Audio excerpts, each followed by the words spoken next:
Hello guys, welcome back again to my YouTube channel. My name is Precious Vanguard. I'm back again with another video.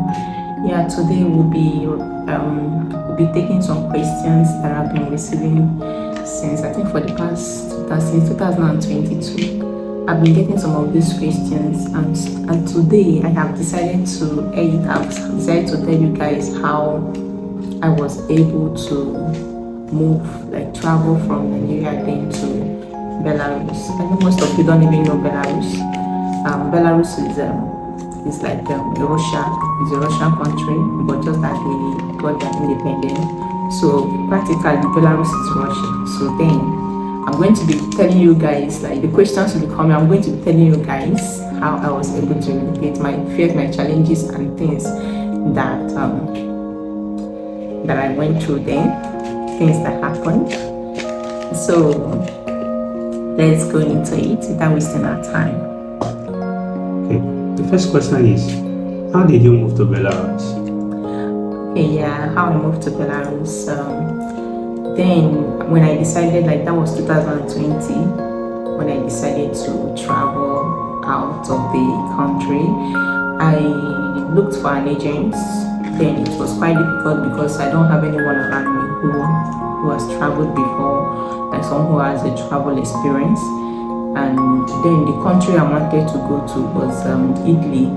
I wanted to go for that my education, but then since I couldn't find an agent, I decided to use Google Map, which I typed agents, travel agents on Google, and it brought out different people for me, different agents for me. Then I saw one in Port Harcourt, was a woman.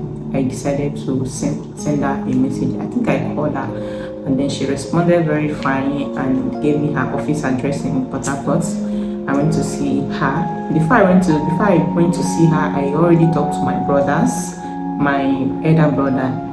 And then he asked me how I met the woman. I wasn't able to tell him I met her online because my brother is this that doesn't believe things that easily. Because even when I told him, I lied to him that it was a friend of mine that has traveled before that gave me the woman's number, and he kept questioning me. Is that your friend? Okay, there. How is the country where he went to? Are you sure this woman is genuine and all of that? I lied, and my brother followed me to her office. We went to see her, and the process started. Initially, I told her I wanted to go to Italy, but because she don't even have the source, she don't have any connection when it comes to Italy, she convinced me and was like, don't worry, you don't even need to go to Italy direct. I will do a Belarus visa for you. When you get there, it will be very easy for you to migrate from Belarus to Italy. And the way she explained it, she made me believe that Belarus was already part of a Schengen country, which was not even up to now. They are not even among the Schengen countries. So, you know, someone who has not traveled before, I don't have the experience. So I believed everything she was telling me, and at the end of the day, I realized it was all lies. Yeah. For the next question, how much did it cost you? How much it cost me? At first, the money I deposited at first was about $100. That was the money she used to getting the admission from the school. And after the admission they sent a message to the school, and then the school sent an email, and the admission, everything was ready. The admission letter was out. They sent me an email, and she also forwarded me the document on my PDF. And then the money she charged me, her own workmanship, was about $800. Yeah. And then when I was leaving, I was having about $3,000 at hand. Yeah, so I total everything, let's just say $3,900 minus my flight ticket. My flight ticket then was 550,000 for going and coming. Yeah, I used Turkish Airlines. Then things was a lot cheap, so the flight was not that expensive, 550 for my to and fro. Because there's no way you travel that you won't book. You're going as a student, you must have your returning ticket. So, can you tell us how long does it take to get this student visa? How long did it take you? Okay, the student visa took me up to 2 months. It was up to 2 months because I needed to run around for my police clearance. Yeah, so I run around to get my police clearance, to get my yellow fever, to do my tests, all the tests, tuberculosis, I did yellow fever, I did all those HIV, all those normal tests. So by the time I was able to get all those necessary things, I think it was about 2 months plus before I left the country. Okay. How was your arrival in Belarus? Okay, so when I arrived in Belarus, I was not the only one, because when I passed through Lagos. When I get to Lagos, I met other 2 people, 2 guys that were going the same route with me. Same woman did their visa, same person that did my visa.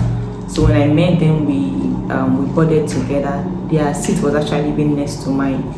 So when we get to Belarus, before we got there, I think the school principal already know we are coming, like the school management. So they sent one of their staff, senior staff, to come pick us up from the airport. Now, what I traveled with was okay to board. Okay to board, you don't need visa to enter the country. Like to get to where you're going to. The okay to board is representing your visa. But when you get to the spot of entry, to your destination, then they will stamp your visa for you. So when we got there, the man was already there waiting for us. So he came inside and brought us, pick our bags and our luggages, and then took us to where we paid about $200. I think $200, yeah. And then they stamped our visa, the $220. They stamped our visa for us. They gave us about 1 month visa. They gave us 1 month visa, and then the man helped us. He did everything for us, and then he came with the school box on some very mini bus, and then took us to the school. As a student, when you arrived, what are the things the school asked from you to present, probably as a guarantee? When we get to the school, when we get to the school premises, they took us to the hostel first. So when we get to the hostel, they took the money from us. The money we came with, I told you guys I have to go with $3,000 at hand. So I was having $3,000 with me at hand. So on getting there, the $3,000 was containing my school fees and my hostel fee. Yeah, and so the necessary document they asked me when they took the money, and then they left some money with me. They asked me to bring my WAEC certificate and my ND and HND certificate. So I gave it to them. I was not the only one. The 3 of us that arrived the same day, we gave it to them. That was the thing they used for registration. Original copies? Yeah, original copies. They took the original copies. So that was the document they demanded from us, and we gave it to them, including the test results. Those tests we did in Nigeria, the yellow fever, the police reports, yeah, everything was with us. And also they took us to their police station where they captured our thumbprint, our fingerprints, and that was it. Okay, the next question is, when you arrived, you stayed in the hostel. Did you stay in the hostel for long, staying alone, or you stayed with somebody?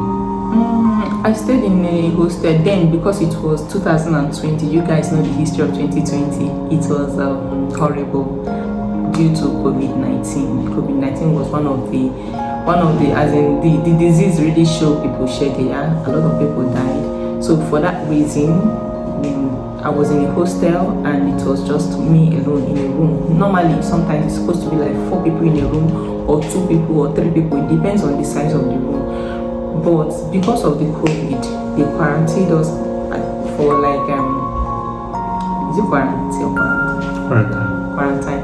So they quarantined us for like 1 week, 7 days. Yeah. So I was alone in a room, and after sometimes they paired me with someone. So I stayed alone for I stayed in the hostel for like 6 months before I decided to get my own place, an apartment, due to economically the country is very good. The cost of living is very low when it comes to renting of house. You get a room with kitchen you can get for $100, $150, $200. In fact, very standard place where I was staying then was very very cheap.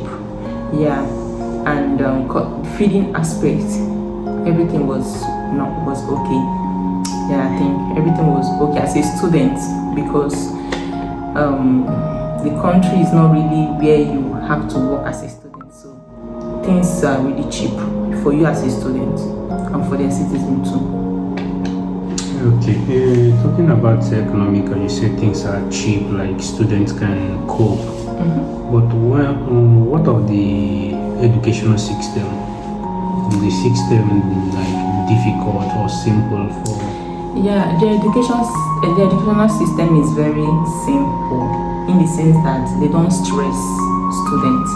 It's not like Africans. Let me just use Nigeria as an example. I studied in Nigeria, and Nigeria, we go to school in the morning, we stay in the class, we do our first lecture, second one, third one. You sit in a one lecture room for like 2 hours, 3 hours for one lecture room. But DA is not like that.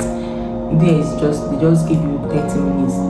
Whatever I want to, they don't stress your brain. Even the homework assignment, they don't really give you something that will be difficult for you. It's very, very simple.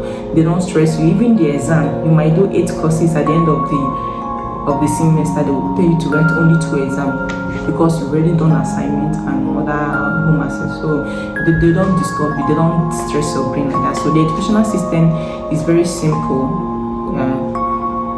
Okay. In the next question, you were there. So will you encourage people to go there? And why will you encourage people? No, I will not encourage people to go there. Yeah, I won't. Why I will not encourage people to go there? Yeah, it's because you as a student, you guys know we live in Nigeria. We really want a place where we can go to work, study too, and also be able to send money home to support those who are family that we left behind, right? In this country, it's not like that. If you go there as a student, it's not possible for you to work. One, the language is a barrier.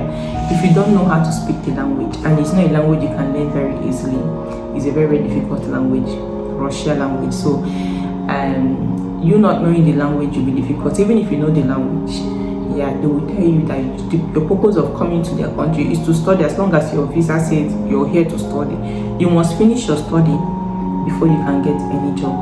So that is how it is there. So I'm not going to encourage anyone to go there, except for those, if you are well enough, your parents are are wealthy, rich, you can take care of yourself, you don't need to work, you want to go there for studying strictly, you can go there and do your study. As long as your parents are sending you money, you're feeding fine, you're paying your rent, they're paying your rent, and you're okay, then you don't need to work. But if you're someone who is hustling for yourself, you need a place you want to work, you need a place while you're working, you're studying, and you're getting money for yourself to pay your rent and to pay your fee, you don't need to go to that country. So you live there for a while. So tell us about the laws. How do they enforce their law? Are they strict? Are they simple when it comes to enforcing their laws? Their law is I don't think their law is that difficult. The 2 years I spent there, I never broke any law. Yeah. The only thing I know is if you cross the road, like where there is no zebra line, you cross. If you do the first one, they will stamp your passport. Second one, then each time you do it, you pay $100. Or if you do it 3 times, they might deport you for it. So they have their law, but their law is not that very strong. I don't know if it's because I've not broken the law before. I've not had any encounter with their police, like when I was living in the country normally. But I've actually also come encounter with them one way or the other. That story is coming soon. The police, to me, I would say their police is nice. I don't know why they were that nice. Maybe because of what they were trying to do.